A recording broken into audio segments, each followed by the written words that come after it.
భాగంగా మిమ్మల్ని అందరినీ కూడా కలుసుకోవడం చాలా సంతోషంగా ఉంది. మరి ఈ ఎన్నికల్లో వైఎస్ఆర్సీపీ పార్టీ తరఫున ఎమ్మెల్యేగా నేను, ఎంపీగా మన పోచా బ్రహ్మానందరెడ్డి గారు నిలుస్తున్న విషయం మీ అందరికీ కూడా తెలుసు. మరి చాలామంది మదిలో కూడా ఎందుకు వైఎస్ఆర్సీపీ పార్టీ ఓటేయాలని చెప్పేసి కొంతమంది మదిలో ఉండొచ్చు. లేకపోతే ఈ 5 సంవత్సరాల్లో వైఎస్ఆర్సీపీ పార్టీ ఏం చేసింది అని చెప్పేసి కూడా మీ అందరు కూడా చూశారు.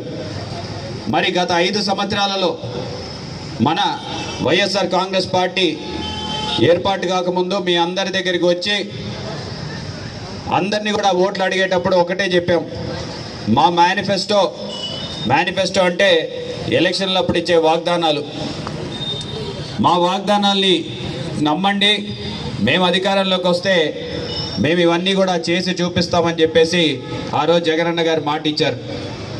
అయితే అనుకోకుండా మనం అధికారంలోకి వచ్చిన వెంటనే కరోనా లాంటి కష్టకాలం వచ్చింది.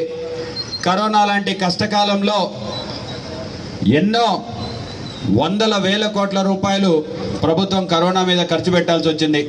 మీ అందరికి కూడా బాగా గుర్తు, కరోనా సమయంలో మన ఇళ్ళలన్నీ కూడా ఈ ప్రాంతం అంతా కూడా రెడ్ జోన్ అని చెప్పేసి ఆ రోజు డిక్లేర్ చేసి ఈ యొక్క ప్రాంతం నుంచి బయటికి కానివ్వండి, ఈ ప్రాంతం లోపలికి కానివ్వండి, ఎవరిని కూడా రాకపోకలు కూడా ఆపివేసినటువంటి పరిస్థితి.